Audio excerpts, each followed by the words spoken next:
So we came to the end of the presentation.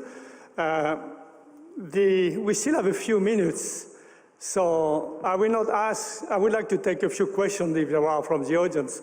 I will not ask the speakers to come all in front here, but if you have any question, please address it to the speaker, and the speaker, if you remember who he was and where he is or where she is, he will answer directly. So do we have any question to the 8 speakers of this session 5? Any question? Yes, one. And please name the presenter, speaker you want to address it to. Hello, I have a question for Mr. Let me just see, De Guillaume-Matignon, who talked about solar sails. Solar sail. Louis, where is Louis? Oh, okay. My question was, how is stabilization, if you even thought about it, I mean attitude stabilization addressed when talking about solar sails? Is it somewhat passive or are they so light that normal attitude control systems can be used for this kind of, let's say, job? Thank you. I'm just there in the back, left. Yes. Yeah, sorry. Okay. First of all, sorry because my presentation was not as technical as others people because I'm not an engineer by formation.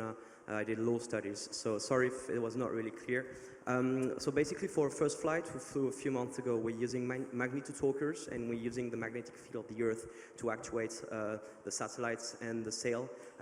For our first mission, Gamma Alpha, we're spinning the satellites and thanks to the centrifugal force, we're deploying our solar sail. So this operation should take place in about a few weeks.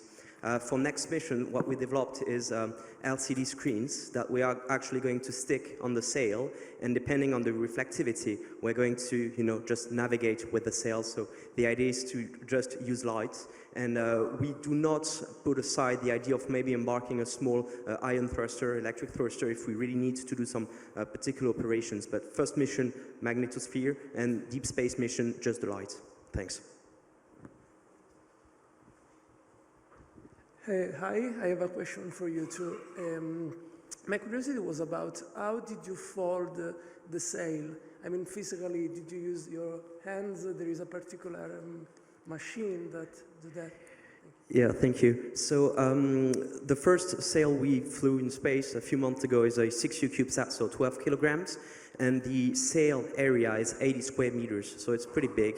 And it's divided into 4 trapezes. I don't know if I can say that in English, but same, I guess, in Italian. Trapeze, okay. So each of these petals, we call them like a flower, are very, very difficult to fold and to actually pack in the sail. So we actually had all the team using their hands, a bit like if we were, in a haute couture, like at Christian Dior, all the people trying to steal as much as the best as possible the sail. And it actually took quite a long time. We took 1 week to actually fold the sail, and then we had to be very careful because it's 2.5 microns, so it's 50 times thinner than a hair. So each time we were in the clean rooms, we had to make sure that no air fan was activated and that everyone had to move in a particular way, so it was really choreographed the way we packed the sail. But we had a few problems with the sail, a few rips. We're using adhesive captain for rip stops.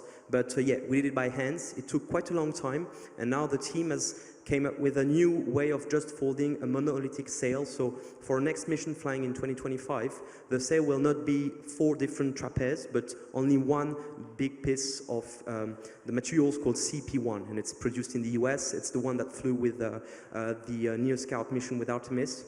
It's also, I don't know if you guys seen the James Webb Space Telescope. It has under, very long, metallic material to protect from the particular ray.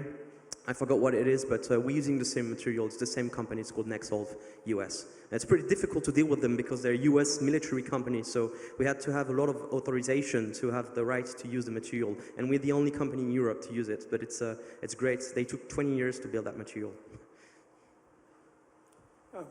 Thank you. Thank you. So we have another question. Franco. Yes.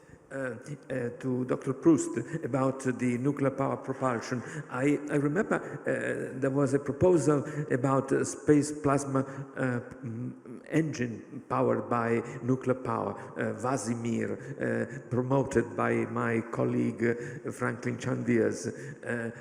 Where is it? Is it part of the picture?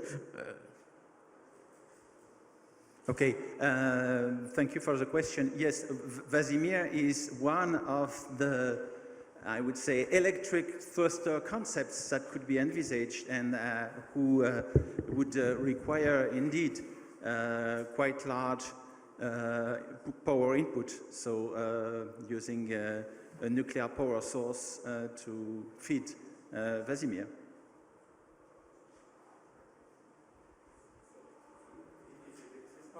Okay, so we take the last question.